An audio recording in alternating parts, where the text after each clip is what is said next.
Romeo के नाम पौलुस रसूल का खत बाब 2।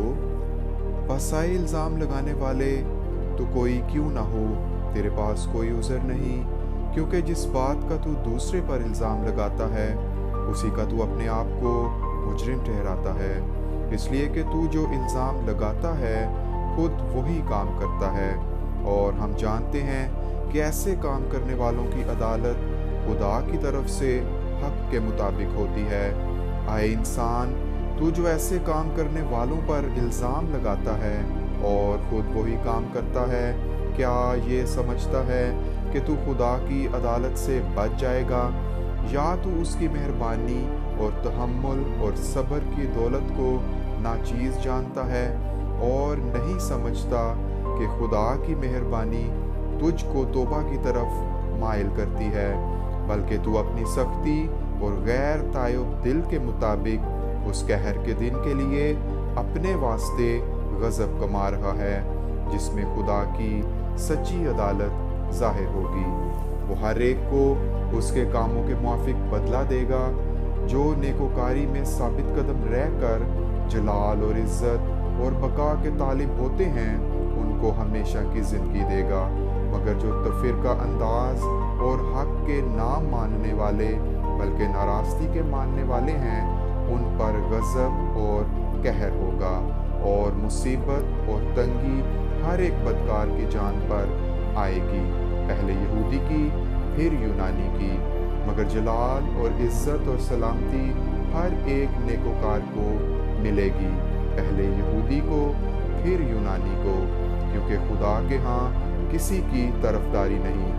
इसलिए कि जिन्होंने बगैर शरीयत पाए गुनाह किया वो बगैर शरीयत के हलाक भी होंगे, और जिन्होंने शरीयत के मातहत होकर गुनाह किया उनकी सज़ा शरीयत के मुआफिक होगी, क्योंकि शरीयत के सुनने वाले खुदा के नज़दीक रास्तबाज नहीं होते, बल्कि शरीयत पर अमल करने वाले रास्तबाज ठहराए जाएंगे। इसलिए कि जब वो कौमें जो शरीयत नहीं रखती अपनी तबीयत से शरीयत के काम करती हैं, तो बावजूद शरीयत ना रखने के वो अपने लिए खुद एक शरीयत हैं। चुनाचा वो शरीयत की बातें अपने दिलों पर लिखी हुई दिखाती हैं, और उनका दिल भी उन बातों की गवाही देता है, और उनके बाहमी ख्यालात या तो उन पर इल्ज़ाम लगाते हैं या उनको माजूर रखते हैं। जिस रोज़ खुदा मेरी खुशखबरी के मुताबिक यसु मसीह की मार्फत आदमियों की पोशीदा बातों का इंसाफ करेगा, बस अगर तू यहूदी कहलाता और शरीयत पर तकिया और खुदा पर फ़ख्र करता है और उसकी मर्ज़ी जानता और शरीयत की तालीम पाकर उम्दा बातें पसंद करता है, और अगर तुझको इस बात पर भी भरोसा है कि मैं अंधों का रहनुमा और अंधेरे में पड़े हुओं के लिए रोशनी और नादानों का तरबियत करने वाला और बच्चों का उस्ताद हूँ, और इल्म और हक़ का जो नमूना शरीयत में है वो मेरे पास है, बस तू जो औरों को सिखाता है अपने आप को क्यों नहीं सिखाता? तू जो वाइज़ करता है कि चोरी ना करना, आप खुद क्यों चोरी करता है?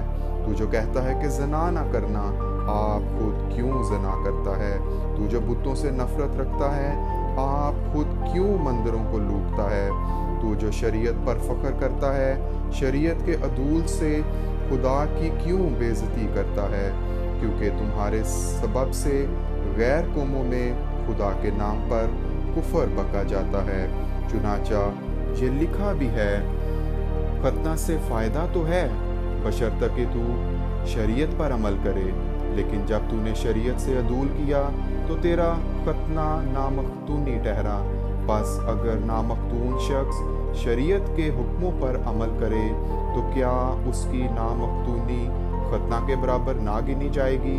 और जो शख्स कौमियत के सबब से नामख्तून रहा, अगर वो शरीयत को पूरा करे तो क्या तुझे जो बावजूद कलाम और खतना के शरीयत से अदूल करता है कसूरवार ना ठहराएगा? क्योंकि वो यहूदी नहीं जो ज़ाहिर का, और ना वो खतना है जो ज़ाहिरी और जिस्मानी है, बल्कि यहूदी वही है जो बातन में है, और खतना वही है جو دل کا اور روحانی ہے نہ کہ لفظی۔ ایسے کی تعریف آدمیوں کی طرف سے نہیں بلکہ خدا کی طرف سے ہوتی ہے۔